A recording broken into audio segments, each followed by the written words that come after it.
প্রত্যেকটি লঞ্চে এখন আনসার আছে নিরাপত্তার জন্য, এবং মোটামুটিভাবে যদিও আজকে শুক্রবার ফেস্টিভ্যাল, কিছু কিছু রুটে লঞ্চ নেই, একটা বা দুটো লঞ্চ আছে, দুটো বা তিনটা লঞ্চ চলে, সেজন্য হয়তো ছাদের উপরে লোক আমি দেখলাম, বাট নট ডিজায়ারেবল। তারপরেও মানবিক কারণে সবাই বলছে যে লঞ্চগুলো ছেড়ে দিতে। দু একটা লঞ্চ আমি দেখলাম যে একেবারে কবুতরের খোপের মধ্যে ঢুকেছে, একটাকে ফাইন করতে বললাম, করেছে কেন জানি না, করেছে। যদি করে আগামীতে আশা করি আগামীকাল থেকে আরেকটু ডিসিপ্লিন হবে। এবং রাস্তা যা দেখলাম, আমি ওটুকু বলতে পারি যে অতীতের থেকে অনেক বেটার, যদিও আমি স্যাটিসফাইড না, আরও ভালো হওয়া উচিত। পুলিশকে আমি বলেছি, আশা করি পুলিশের কথাগুলো শুনবে। কালকে হয়তো আমি আসলেও তো আবার আরেকটু বেটার দেখব।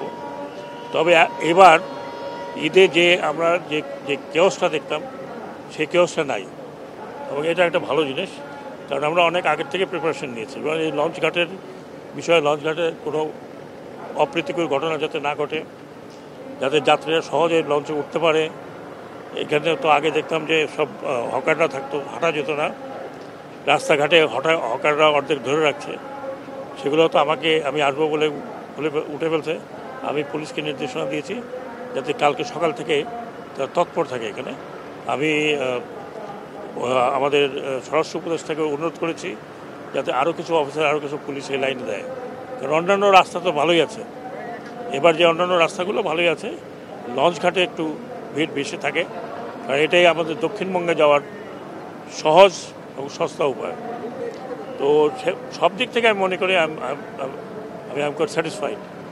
এর চাইতে বেটার হতো বাংলাদেশে করা খুব ডিফিকাল্ট, চেষ্টা করবো যাতে এর চাইতে বেটার হয়। সবচেয়ে বড় সমস্যা হচ্ছে যে দক্ষিণের যে সিটি কর্পোরেশন আছে, তারা কোনো উদ্যোগ নেয়নি এই রাস্তাটাকে অন্তত যাতে চলাচলের উপযোগী করতে।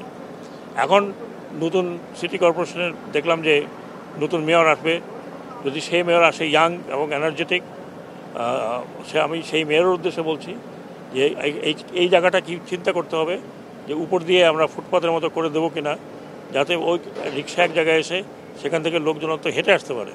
এখানে হেঁটেও আসছে, কিন্তু হেঁটে আসতে পারে না, সেরকম কিছু করার জন্য। কারণ এটা যদি আমরা এটাকে চেঞ্জ করি এখান থেকে, সদরঘাট থেকে, এটা হিউজ ব্যাপার হবে। যদি অনেকে বলছে সদরঘাট চেঞ্জ করার জন্য, কিন্তু এটা অনেক হিউজ ব্যাপার হবে, এটাও তো করা যাবে না। চিন্তা করতে হবে যাতে যাত্রীরা, বিশেষ করে এই ছুটির শোটার সময় যখন যাত্রীরা আসে, অন্য সময় তো এখন লঞ্চের যাত্রী কম, তো সেটাই আমি মনে করি। আমি আশা করব এই জনগণও সহযোগিতা করবে, যারা যাত্রী তারাও সহযোগিতা করবে, লঞ্চ মালিকগণ সহযোগিতা করবে। আমার সাথে কথা হয়েছে, তারা সহযোগিতা করতে চায়। তবে ঈদের সময় একটু চাপ বাড়ে, অন্য সময় তো লঞ্চগুলো প্রায় খালিই থাকে। তো আশা করি যে তারা, আমি ভাড়াটা চেক করতে পারিনি, নির্ধারিত ভাড়াই যাচ্ছে, এটা একটা বড় জিনিস। আনসার আছে, এটা একটা বড় জিনিস, এবং মোটামুটিভাবে সময় মতো লঞ্চ ছাড়ছে। আমি বলেছি যে সকালেও কেউ ছাড়তে চায়, সকালে ছেড়ে বিকেলে আসতে চায়, তাদের জন্য ওপেন আছে। তো আশা করি এবার ঈদে অনেক সহজ, অন্যান্য ঈদের তুলনায় আমার যে অভিজ্ঞতা তার তুলনায় এবার অনেক বেটার আছে।